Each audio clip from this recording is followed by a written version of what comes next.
თქვენ უსმენთ ახალციხის დასრულთა განათლების ცენტრის რადიო ედუსტრიმს. თვალი გვადარნეთ ახალციხის დასრულთა განათლების ცენტრის რადიო ედუსტრიმის YouTube-ისა და Facebook-ის გვერდებზე.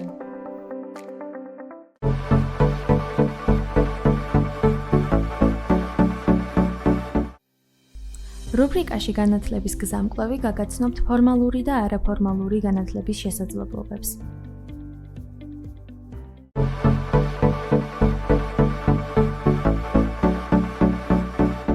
მოგესალმებით, ეთერშია გადაცემა განათლების გზამკვლევი და მე მისი წამყვანი ნანა ყავრელიშვილი ვარ.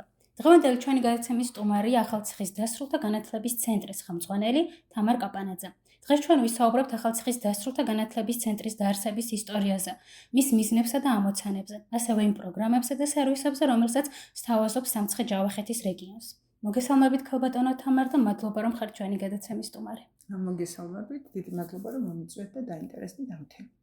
ქალბატონო თამარ, ჩვენ მსმენელებს რომ უფრო კარგად გავაცნოთ და ახლოდან ახალციხის დასრულთა განათლების ცენტრი, რო გითხრათ, როდის დაარსდა, ძირითადად რა იყო მისი დაარსების мотиваცია და დღეს რა მიზნებს და ამოცანებს ატარებს. ჩვენ ცენტრი დაარსდა 2006 წლიდან.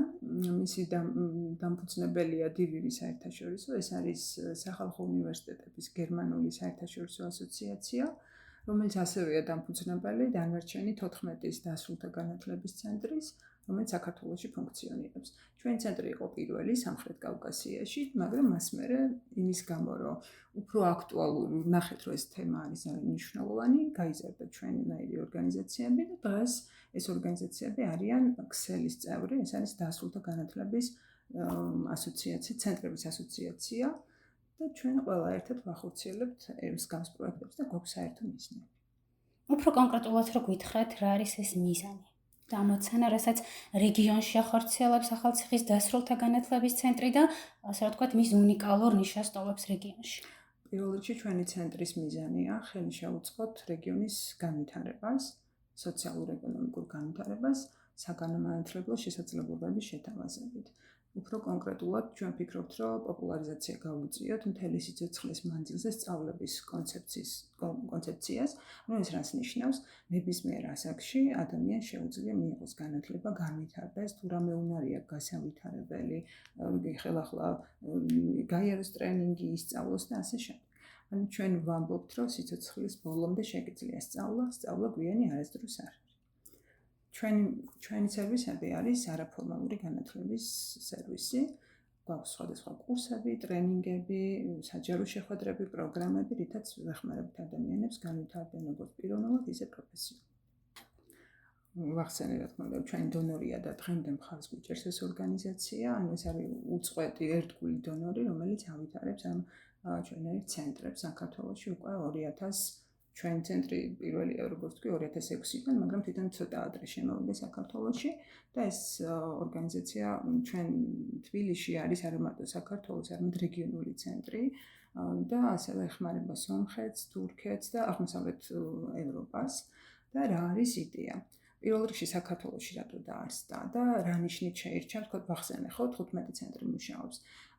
თუ რამე ნიშნით ჭირდება საზოგადოებას ინტეგრაცია, დახმარება. მაგალითად, ჩვენი და ახალქალაქის ცენტრი არის შერჩეული იმ ნიშნით, რომ ჩვენთან ცხოვრობენ ეთნიკური უმცირესობები და ეხმარება, ვთქვათ, მოსახლეობის ინტეგრაციას, რა კუთხით, რომ სთავაზობს სხვადასხვა საგანმანათლებლო სერვისებს. ასევე ბევრი ცენტრია, რამდენიმე ცენტრი დაარსებულია ლტოლვილთა და იძულებით გადაადგილებულ და დასახლებებში, ასევე არის სოციალურ და ეკონომიკურად შედარებით შეჭირებულ რეგიონებშიც. ჩვენ ძირითად ფუნქცია ხარ არის რას ვაკეთებთ, ხო? ჩვენ გვაქვს ეგრეთ წოდებული დასრულთა განათლების პაკეტი, ანუ ეს არის ჩარჩო, რომელიც განსაზღვრავს რა მიმართულებებით უნდა იმუშაოს ცენტრებმა და რას ნიშნავს ეს? არის მიმართულება მაგალითად რამდენიმე და ესენია ახლა ჩამოთვლილი პიროვნული განვითარების კურსები, აი ამ კურსების ფარგლებში მაგალითად ჩვენ თავაზობთ ენების კურსებს, სხვადასხვა რბილი უნარების განვითარებას, ან ტრანსფერული უნარების განვითარებისთვის საჭირო ტრენინგებს. მეორე მიმართულება არის პროფესიული განვითარება, ეს არის სახელმწიფო კურსები მაგალითად, რომლებიც ჩვენ ცენტრებში ხორციელდება. ასევე არის გარემოს დაცვით მიმართულება ძალიან პრიორიტეტი, ციფრული განათლება, სამეწარმეო საქმე, ესენი არის ის ძირითადი მიმართულებები. ასევე ვფიქრობთ, რომ ადგილობრივ ტრადიციებს, კულტურას ჭირდება პოპულარიზაცია და განვითარება, ესეც არის ერთ-ერთი მიმართულება. ეს არის ის ძირითადი ჩარჩო, რის ფარგლებშიც მუშაობ. და აქვე ჩაგეძებით და გკითხავთ, ძირითადად ვინ არიან თქვენს აქტივობებში აქტიური მონაწილეები, კურსის მონაწილეები, ასევე ისაუბრეთ, რომ სხვადასხვა გარემოს დაცვითი აქტივობებიც გაქვთ და ფაქტიურად როგორც გამოიკვეთა, როგორც ფორმალური, ისე არაფორმალური განათლების მიმართულებითაც მუშაობთ. ფორმალური განათლება ერთადერთი შემთხვევა გქონდა, როცა ერთ-ერთი სახელმწიფო კურსი, მაგალითად კერვის კურსი გქონდა.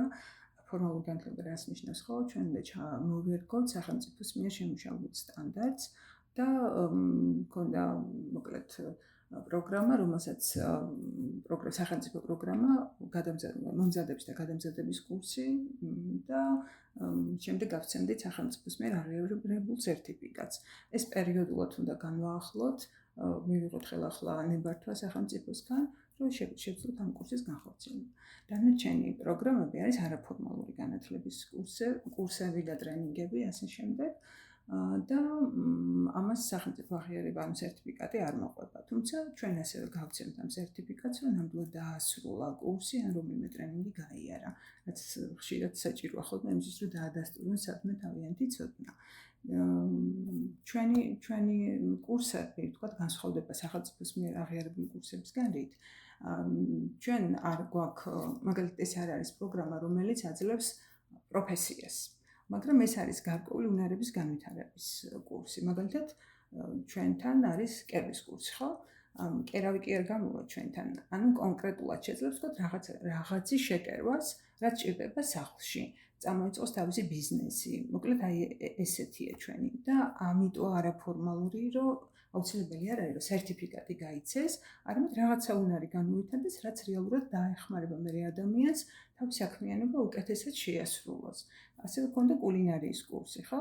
ხშირად ვიტყოდით ხოლმე, რომ ეს არის დიასახლისების კურსი, რომ სახლში უკეთესად გააკეთონ საჭმელი და არა იმისთვის, რომ სადღაც თქვათ მარტო მზარეულად დაიწყოს მუშაობა. თუმცა ამის შესაძლებლობასაც იძლევა ჩვენი კურსი, რომ თქვათ ჩვენს მიერ გაცემული სერტიფიკატი რამდენიმე ადამიანი მაგალითად დასაკვირდა ბაღებში მუშაობენ, მაგალითად მზარეულებად და ასე შემდეგ. საკმაოდ საინტერესოა, რომ ცენტრის მიერ განხორციელებული მსგავსი კურსები ეხმარება რეგიონში მაცხოვრებლებს, რომ სამუშაო ძალის შესაძლებლობები გაიზარდოს. კი ბატონო, გარემოს დაცვაზე მკითხეთ რაღაც.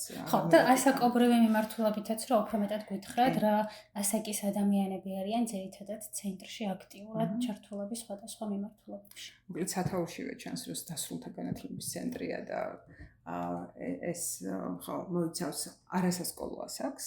თუმცა ჩვენ გვაქვს ერთ-ერთი ძლიერი მიმართულება ახალგაზრდული კომპონენტი ასევე ძახით, სადაც ახალგაზრდები არიან აქტიურად ანუ ჩვენ საქმიანობაში არ არის შეზღუდული ასაკი, ანუ შესაძლებლობას ვაძლევთ როგორც ფორმალურ განათლებაში რა ასაკშიც შეიძლება ჩაერთოს ადამიანი ამ ასაკის ადამიანებს, ასევე ფორმალურ განათლების მიღმა მყოფ, ანუ მათ ვინც დაასრულა უკვე განათლება და უკვე თავისუფალია თქვათ ამისგან და ნებისმიერ დროს უნდა რაღაცა შეისწავლოს ან განივითაროს. ჩვენი ბენეფიციარების ასაკი შეიძლება მერყეობდეს ახლა 12-13 წლიდან ყველაზე ასაკოვან ბენეფიციარს ვიხსენებ ახლა 75-18 წლის იყო ის კალბატონი, რომელიც კერვას სწავლობდა. რაც შეეხება ახალგაზრდებს, რამდენიმე მიმართულებით მუშაობ, ანუ პროფესიულ განვითარებასაც ვიმსახურებით, თქვათ იგივე კურსებს, რაც დიდებს თავაზობთ ახალგაზრდებსაც, პატარებსაც. ასევე ტრენინგები, რომელიც ეგრეთ წოდებული რბილი უნარების განვითარებას ეხმარება, სამოქალაქო ცნობიერების გაზრდას, ჩვენი კურსები, ასევე ტრენინგები, უფრო სწორედ ერთ-ერთი ძალიან აქტიური მიმართულება არის ახალგაზრდული კლუბი.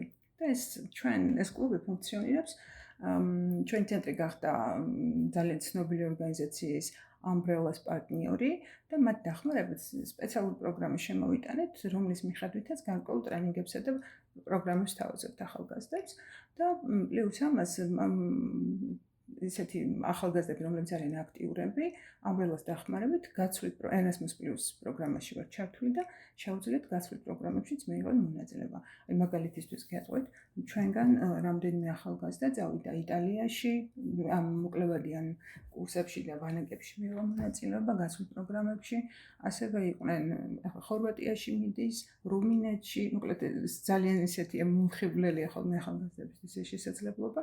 ძალიან ბევრი ბავშვი მოდის, ახალგაზრდა, უფროსკლასელი, სტუდენტი ჩვენთან იმისთვის, რომ ჩვენი მიერ შეთავაზებული სერვისებით ისარგებლოს. ასევე მე როგორც ვიცი, ცენტრთან არის არსებული ფოლკლორული ჯგუფი, კურსი, რომელიც ერთ-ერთი, ასე ვთქვათ, წამყვანი შეიძლება იყოს რეგიონში ამ ეტაპზე. რა შეგიძლიათ რა ამაზე გითხრათ? როგორც გითხარით, კულტურული და ტრადიციული მიმართულება, ტრადიციების განვითარების ხელშეწყობის მიმართულება ერთ-ერთი წამყვანია ჩვენთვის და ამ ეტაპზე ჩვენ გვყავს ორი, მოკლედ დაიწყო იგიდან ჯერ შევთავაზეთ ახალგაზრდების კურსი გიტარის და ფანდურის ძირითადად, თუმცა ჩვენი მასწავლებელი იმდენად მრავალფეროვანი აღმოჩნდა და ამ ადამიანს განვითარების ძალიან დიდი შესაძლებლობები აქვს და უნარი რომ სიახლეები დანერგოს, არ დაკმაყოფილდა მარტო გიტარას და ფანდურს და უამრავ საკრავზე ასწავლის ბავშვებს, სხვადასხვა ქართულ ხალხურ საკრავებზე დაკვრას და გარდა ამისა დაკვრასთან ერთად ვოკალის გაკვეთილებსაც თავაზობს. და ამის საფუძველზე უკვე შეიქმნა ორი ანსამბლი. გიტარის ანსამბლი, რომელსაც თვითონ დაარქვეს ესე String Wave და არის ფოლკლორული ანსამბლი, რომელსაც ქვია Mesx Folk. და ძალიან ბევრი კონკურსში მონაწილეობენ, ბევრი ის რა ქვია წარმატებულია საკმაოდ და ბევრი ჯილდო აქვს მიღებული და ბევრი გასტროლზეც დადიასთავარია და ეხლა ელოდებიან ზუსტად საბერძნეთში ერთ-ერთ კონკურსში მონაწილეობის მიღებას. ახლა მისდევ. ძალიან საინტერესოა. უფრო მეტად რომ ვისაუბროთ რადიოს ძალის პროექტის შესახებ, რომლის ფარგლებში ჩვენ დღეს აი აქ ვსხედავთ და ვსაუბრობთ თუნდაც ორგანიზაციის შესაძლებლობებზე და სამომავლოდაც რა თქმა უნდა ძალიან ბევრი საინტერესო გადაცემა იქნება შეთავაზებული მსმენელებისთვის. უფრო დეტალურად რომ მოგვიყვეთ პროექტის ისტორია, როდის დაიწყო და დღეს რა ეტაპზეა. მოკლედ ისიც მინდა ვთქვა, რომ მოკლედ ჩვენ ცენტრში დაიწყო ფუნქციონირება რადიო. ოღონდ ეს არ არის ხასი ხშირად გასული რადიო, ეს არის ონლაინ რადიო, სადაც საშუალება გვაქვს მივაწვდინოთ ჩვენს თანამემამულეებს, ასე ვთქვათ, მათთვის საინტერესო თემებზე ჩვენი ხმა. და ჩვენ რა თქმა უნდა საგანმანათლებლო ცენტრი ვარ და პირველ რიგში ვფიქრობთ, რომ ჩვენი რადიო უნდა ემსახურებოდეს ზუსტად განათლებას. და ერთ-ერთი საშუალება ჩვენთვის, რომ საგანმანათლებლო შესაძლებლობა მივცეთ ადამიანებს, ვისაც უყვარს რადიოს მოსმენა. ან არ უყვარს და ეხლა შევაყობდეთ. რაც შეეხება ხა რადიოს. რადიოს პროექტი ეხლა რა ეტაპიც არის, რადიოს ძალა ასე ქვია და ესეც გერმანელი ხალხის დახმარებით არის და გერმანიის საგარეო საქმეთა სამინისტროს მხარდაჭერით მიმდინარეობს. ეს პროექტი არის გაგრძელება წინა პროექტის. ანუ ეს უკვე ახალი ეტაპია, თუმცა შარშან უკვე იყო დაწყებული ეს პროექტი, სხვა მიმართულებით მუშაობდა, უფრო ქალების გაძლიერებას ემსახურებოდა, მაგრამ რადგან წარმატებული აღმოჩნდა და ვფიქრობთ, რომ შეიძლება და უფრო მეტი თემა მოეცვა, ვიდრე ვიწრო თქვა ქალების საკითხებს, ამიტომ ცოტა გაფართოვდა და ეხლა ახალი ეტაპი დაიწყო ამ პროექტის. პროექტში ჩართულები არიან გოგონები, ახალგაზრდები, რომლებიც მოხალისეობრივად მუშაობენ ჩვენთან და ეს ძალიან საინტერესოა, რომ მოხალისეობა ისე პოპულარულია ახალგაზრდებში განსაკუთრებით და ეს ემსახურება იმას, რომ ჩვენი მოსახლეობისთვის საინტერესო საკითხები გავაშვათ. და აი ბოლო კითხვას დაგისვავთ უფრო რომელსაც რჩევის სახე ექნება, ძალიან ხშირად გვსმენია სტერეოტიპულად, რომ დასრულ ასაკში უკვე განათლება დამთავრებულია, სწავლის პროცესი დამთავრებულია და ძალიან იშვიათად შეიძლება არსებობდნენ ადამიანები, რომლებიც დასრულ ასაკში ფიქრობენ, რომ თქვა ჩააბარონ უნივერსიტეტებში, დაეუფლონ ახალ პროფესიებს, რას ეტყოდით მათ, ვისაც ეშინია, ან მიაჩნია, რომ დასრულ ასაკში სწავლის პროცესი დასრულებულია. როგორც კი იმას გაიფიქრებთ, რომ დასრულდა ჩემი სწავლის პროცესი, ეს იმას ნიშნავს, რომ დაბერდით, ცხოვრების მეტი აღარ გაქვთ და აღარ გინდათ განვითარება. რა თქმა უნდა, ეს ასე არ არის. ჯერ გურამიშვილი ამბობდა, ხო, სწავლას იბერემდე შენიაო. ქართულად ისე არ გამომიდა, როგორც იმან თქვა, მაგრამ ჩვენ წეღანაც მახსენე რომ იმ კონცეფციის პოპულარიზაციას ვეწევით, სწავლა ფელისცეცხლის მანძილზე. და პირდაპირ დავალებაა ჩვენ ის, რომ ადამიანებს უთხრათ, რომ ნებისმიერ დროს შეგიძლია განვითარდა. მით უმეტეს 21 საუკუნეში, სადაც უამრავი საშუალება ონლაინ ისმენ, მეზობლისგან სწავლობ და ასე შემდეგ და ვითარდები ყოველ წუთში და აუცილებლად ჭირდება, რომ შენი უნარები მოარგო იმ საჭიროებებს, ყოველდღიურობას, რაც ასე სწრაფად იცვლება და თუ ვფიქრობ იმას, რომ უნივერსიტეტს რო დაამთავრებ, იქ დასრულდა შენი განათლება, ეს იმას ნიშნავს, რომ ცხოვრებაში წინ ვერ წახვალ. ამიტომ ვამბობთ, რომ ჩვენ გაძლევთ საშუალებას, რაც გაინტერესებთ, მოვარგოთ ჩვენი კურსები თქვენს ინტერესებს და განვითარდით, გაიზარდეთ როგორც პროფესიული, ისე პიროვნული და იქნებით ბედნიერები. ძალიან დიდი მადლობა საინტერესო ინფორმაციის გაზიარებისთვის. მინდა უნებრო ბევრი მათგანი აღმოაჩენს იმ შესაძლებლობას ახალციხის დასრულთა განათლების ცენტრში, სადაც შეძლებს, რომ როგორც ახსენეთ, თუნდაც დიასახლისებისთვის კულინარიის კურსი, იმისთვის, რომ კარგად მოამზადონ სადილე, მათთვის საინტერესო იქნება და სამომავლოდ უფრო მეტი აქტიური მონაწილეები გეყოლათ. მადლობა, რომ გვისმენთ.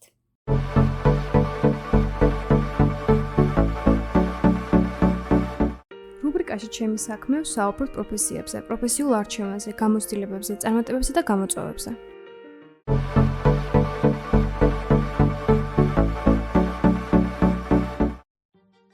დაგვეცანით. გიორგი ბერიძე, ბერჯავახი, ჩემი მეორე გვარი, ისტორიკოსი, სამხედრო ისტორიკოსი, თადარიგის ოფიცერი, გიდი და პირველ რიგში პროფესია, მესხი და ახალციხელი. ვის ან რას ემსახურება შენი პროფესია? წარსულს, აწყოს და მომავალს ერთად. გააცნო, შეაყვარო, გააზრებინო და სხვანაირი თვალით დაანახო შენი ქალაქი, შენი ქვეყანა და შენი ციხე. რატომ აირჩიეთ ეს პროფესია? მე ვიტყვი, რომ პროფესია მამირჩია. ბავშვობიდან მიყვარდა ლაპარაკი, ცოტა იუმორი, ზოგჯერ შავი იუმორიც და ისტორიები. ამიტომ არც დავფიქრებულ ვარ, ჩემთვის ეს მეოთხე პროფესია, მაგრამ ყველაზე შეუცვლელი პროფესია. შეიძლება ვთქვათ, რომ მოწოდებით გიდი ვარ. ვინ ან რა იყო შენი შთაგონება? ჩემი შთაგონება ბავშვობაში იყო წარსულის ლეგენდები. ჩემი სოფლის ნანგრევები და სუმინდა ხოლმე იმ ციხეზე რამე მელაპარაკა. და მე, როდესაც დავინახე, რომ შეიძლება ილაპარაკო და სხვამაც მოგისმინოს, მივხვდი, რომ ამან შეიძლება დიდი საქმე გააკეთოს. თან გიდობა არ ემსახურება მარტო წარსულს, ის ემსახურება ზოგადად რაღაცის შემეცნებას, შეგრძნებას და შეყვარებას. გიდის პირველი მოვალეობა არის და პირველი შთაგონება არის შეაყვარო. შეიძლება რაღაცა დაავიწყდეს, მაგრამ სიყვარული მარადიულია.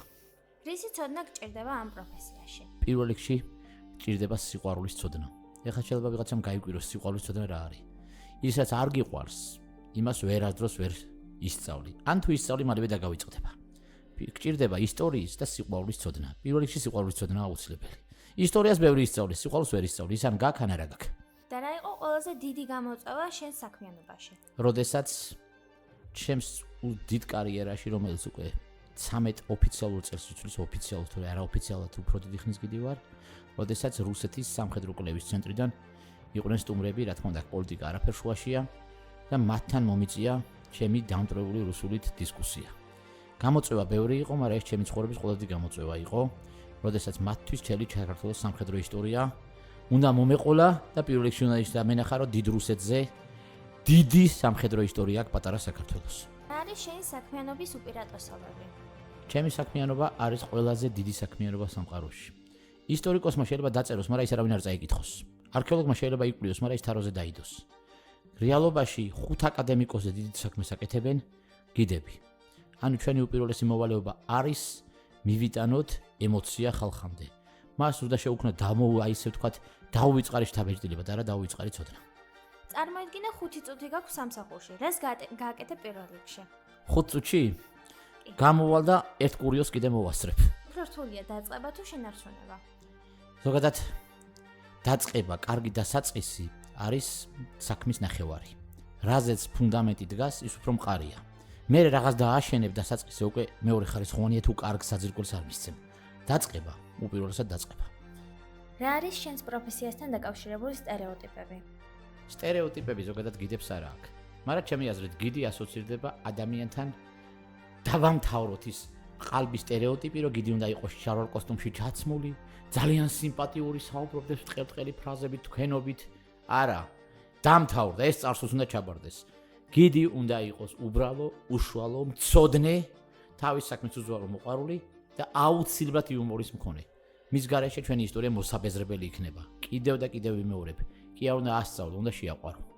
ანუ სტერეოტიპების დრო უნდა დამთავრდეს, სტერეოტიპებმა უნდა მოვისრულოთ სანაგვეზე. თუ გინდა მართლა თანამედროვე სახელმწიფო შევქმნათ. რა გაძლევს ყველაზე დიდ მოტივაციას ამ საქმეში? ექსკურსიის ბოლოს დამშვიდობება. როცა თბილად გემშვიდობებიან და როცა იტყვიან, რომ არასდროს არ დავიწყდებათ მოგზაურობა მესხეთში. რას ურჩევდით მათ, ვინც ახლა ირჩევს ამ პროფესიას? ჯერ კარგად დაფიქრდნენ. ნუ გონიათ, რომ მაგრად იციან ინგლისური, ან კარგად სწავლობენ ისტორიას, ან მაგრად იმახსოვრებენ წლებს და თარიღებს და კარგი გიდი დადგება მისგან. არა. აი ხალხ შეიძლება ვიღაცამ თქვას, რომ სიგიჟეს ვამობ, მაგრამ ცოდნა არის გიდის ერთ-ერთი ფუნქცია და არა ერთადერთი ფუნქცია. იუმორის და სიყვარულის გარეშე, უბრალოების გარეშე და ისევ და ისევ ძალიან შეყვარებული უნდა იყოს შენ საქმეზე, გიდობა არის 0. ეს არის და ეს. ურჩევ, ჯერ კარგად დაფიქრდით, სწორედ ირჩევ თუ არა. შენს პროფესიას, იმიტომ რომ შენ ხარ ერთგვარი ელჩი ყველა ქვეყანასთან, შენს კუთხეში, შენს ქალაქში და შენს სახელმწიფოში. მადლობა ბატონო გიორგი ინტერვიუსთვის. მადლობა, გელოდებით ექსკურსიაზე.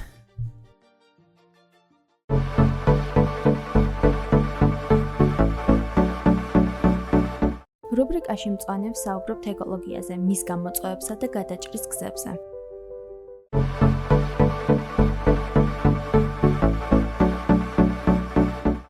მოგესალმებით, ეთერშია რუბრიკა მწვანე და მე მისი წამყვანი ნანა ყავრელიშვილი ვარ.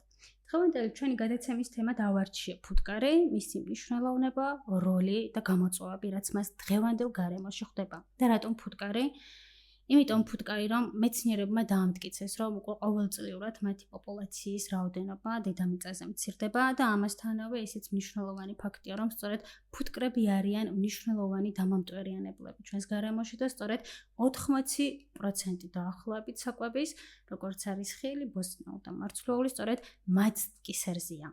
აქედან გამომდინარე, მინდა რომ უფრო ახლოს გაგაცნოთ ფუტკარი, ეს მხოლოდ პატარა მწერი არ არის, ეს არის ეკოსისტემის საკმაოდ გიგანტი ნაწილი და ამასთანავე მხოლოდ თაფლის მწარმოებელი არ არის.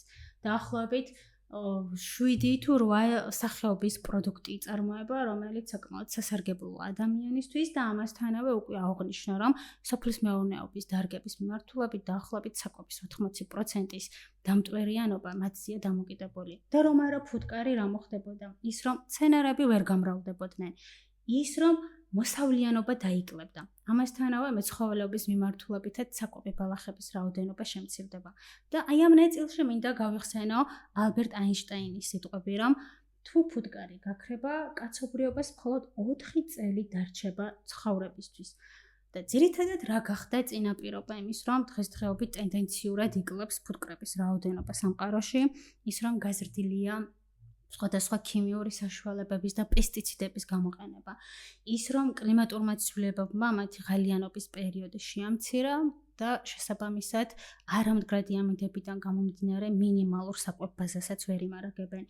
ის რომ მონოკულტურების წარმოებამ ერთგვარი ხელის შემწყობია მათი გადაშენების, ის რომ ნელ-ნელა მსოფლიოში ახალ-ახალი პარაზიტები და ვირუსები ჩნდება, რაც პირდაპირ მათ სიცოცხლის უნარიანობას პობს და ურბანიზაცია თავისთავად ამცირებს გარემოში ფუტკრების რაოდენობას.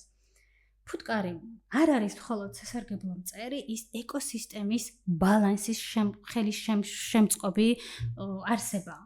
და სწორედ რას ნიშნავს ფუტკრის დაცვა? ნიშნავს, რომ ჩვენს საკვებს დავიცავთ, როგორც ადამიანები, ანუ გავზრდით წარმოებას. დაახლოებით უკვე ვახსენე, რომ 80% მათზეა დამოკიდებული. ის რომ ბუნების მრავალფეროვნებას შევინარჩუნებთ, ის რომ სოფლის მეურნეობის დარგების მდგრადობას შევუწყობთ ხელს და ამასთანავე ჩვენი ჯანმრთელობის და ეკონომიკის დაცვასაც შევუწყობთ ხელს.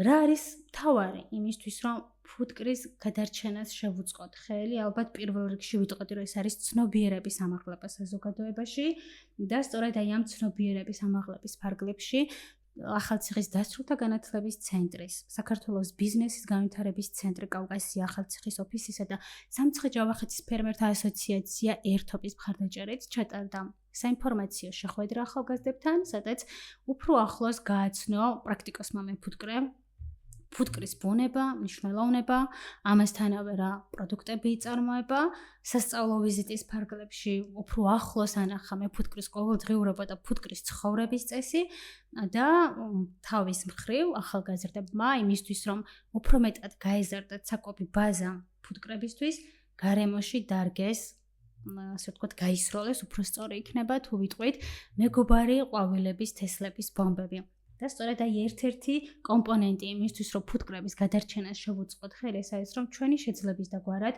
მოვახდინოთ გარემოში ყვავილების დარგვა და საკვები ბაზის გამრავალფეროვნება ფუტკრებისთვის.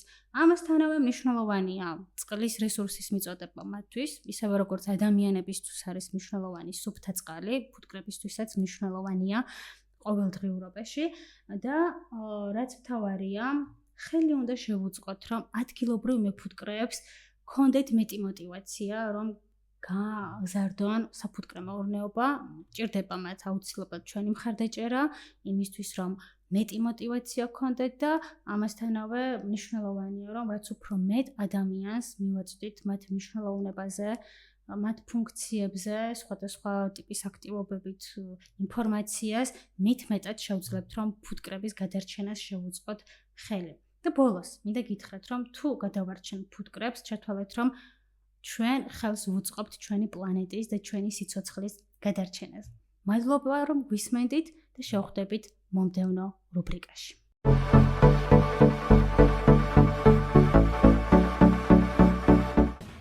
ხვალიდან ვიწყებ დიეტას. რატომ ხვალიდან? მოდი დღეიდან დავიწყოთ. ამ გადაცემაში ვისაუბრებთ ჯანსაღი ცხოვრების წესზე.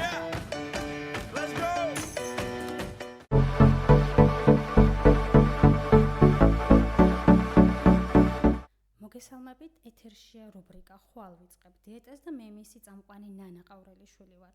დღევანდელი ჩვენი გადაცემის თემა ეს არის წყალი და მისი მნიშვნელოვნება ჩვენს ყოველდღიურობაში. განსაკუთრებით ზაფხულის ცხელ პერიოდში ხშირად მოულოდნელად შეიძლება ვიგრძნოთ სისუსტე, დაღლილობა, თავის ტკივილი და ბევრისთვის მიზეზი შეიძლება აშკარა არ იყოს, თუმცა კი შესაძლოა საქმე უბრალოდ გაუწყლოებასთან გვქონდეს.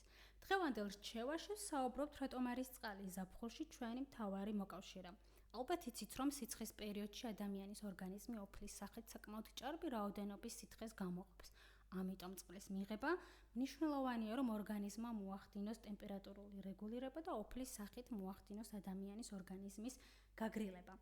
ამასთანავე უწყლო მდგომარეობა იწვევს ადამიანში ენერგიის დაქვეითებას, თავის ტკივილს, კონცენტრაციის დაქვეითებას, კანის გამოშრობას და შესაძლოა გულის რევის შეგრძნებაც კი გაგვიჩნდეს. დღიური ნორმა წყლის მიღების ეს შეიძლება იყოს დაახლოებით 2 ლიტრ-ნახევარი, თუმცა აქაც რეკომენდირებულია ადამიანის ჯანმრთელობის მდგომარეობის გათვალისწინება, მისი ასაკი და ამასთანავე წონის მდგომარეობის გათვალისწინებაც. რეკომენდირებულია, რომ ზაფხულის ცხელ დღეებში ან ფიზიკური აქტივობების დროსაც უფრო მეტი რაოდენობის სითხე მივიღოთ წყლის სახით. თუ პირობითად მოგვშივდა ან შეიძლება დანაყრების შეგრძნება არ გვაქვს, ესეც პირველი ნიშანი იყოს, რომ საკმარისი რაოდენობის წყალი არ არის ჩვენს ორგანიზმში და ჩვენი ორგანიზმი ითხოვს, რომ მას სასწრაფოდ ესაჭიროება წყალი. ამიტომ მნიშვნელოვანია, რომ წყალი ჩვენს ყოველდღიურ რაციონში დიდ როლს თამაშობდეს და ამასთანავე ოთახის ტემპერატურის იყოს. ვინაიდან ყინულიანი წყლის მიღება ან ცივი წყლის მიღება ერთგვარად აფერხებს ორგანიზმის გაცისების მექანიზმს. კარგი იქნება თუ ჩვენს ყოველდღიურ ჩვევებში მოვახდენთ, რომ თან ვიქონიოთ ყოველთვის თერმოსებით, მრავალჯერადი ჭურჭლის ბოთლებით წყალი. ყოველი დილა დავიწყოთ 1 ჭიქა წყლის მიღებით. თუ ხშირად გვავიწყდება წყლის მიღება, არსებობს ძალიან ბევრი აპლიკაცია, სადაც შეგიძლიათ რომ შემახსენებლები დააყენოთ, ან ასევე გამოითვალოთ რა რაოდენობის წყალი უნდა მიიღოთ და ერთგვარად ტექნოლოგიას მივცეთ საშუალება, რომ დაგვახმაროს და დამატებით შეგიძლიათ რომ გამოიყენოთ სხვადასხვა არომატებისათვის კიტრი, ლიმონი, პიტნა და სხვადასხვა ხილის წვენებიც კი. ოღონდ რა თქმა უნდა ნატურალური. ამასთანავე შეგიძლიათ რომ ზაფხულის სეზონიდან გამომდინარე მიიღოთ სხვადასხვა ხილი იმისთვის რომ შეავსოთ ჩვენს შეავსოთ თქვენს ორგანიზმში წყლის დეფიციტი, შეიძლება იყოს საზამთრო, კიტრი, ნესვი, ფორთოხალი, ისინი არა მარტო არის ჩვენთვის როგორც გამაგრილებელი და გემრიელი ხილი, არამედ წყლის დეფიციტის შემავსებლები.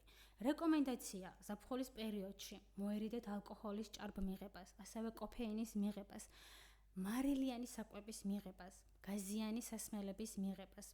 ყოველივე ეს უნდა ჩაანაცვლოთ თქვენ აუცილებლად წყლით. და დასასრულს გახსოვდეთ, რომ წყალი არ არის მხოლოდ და მხოლოდ სხეულის მოთხოვნა, ის არის ჩვენი ენერგიის, კანის, ტვინის და განწყობის მეგობარი. ზაფხულში, როცა სიცხე მწვავდება, წყალი შეიძლება იყოს ჩვენი ერთ-ერთი ეფექტური დამცავი საშუალება დაღლილობისგან, უენერგიობისგან და უსიამოვნო შეგრძნებებისგან. არასდროს არ გადადო წყლის დალევა და ლიე წყალი მანამ სანამ მოგწყურდება, რადგან როცა უკვე წყურვილის შეგრძნება გეუფლება, ეს უკვე იმას ნიშნავს, რომ გაუწყლობის პირველი ეტაპია. გისურვებთ ჯანმრთელობას, საკმარისი რაოდენობის წყალი ჩართეთ თქვენს რაციონში, მე კი გემშვიდობებით მომდევნო შეხვედრამდე.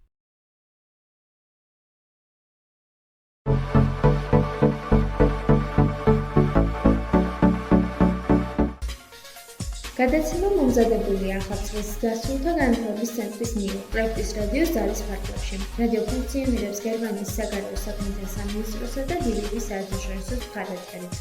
თვალე გვადევნეთ ახალციხის ზრდასრულთა განათლების ცენტრის რადიო ედუსტრიმის YouTube-ისა და Facebook-ის გვერდებზე.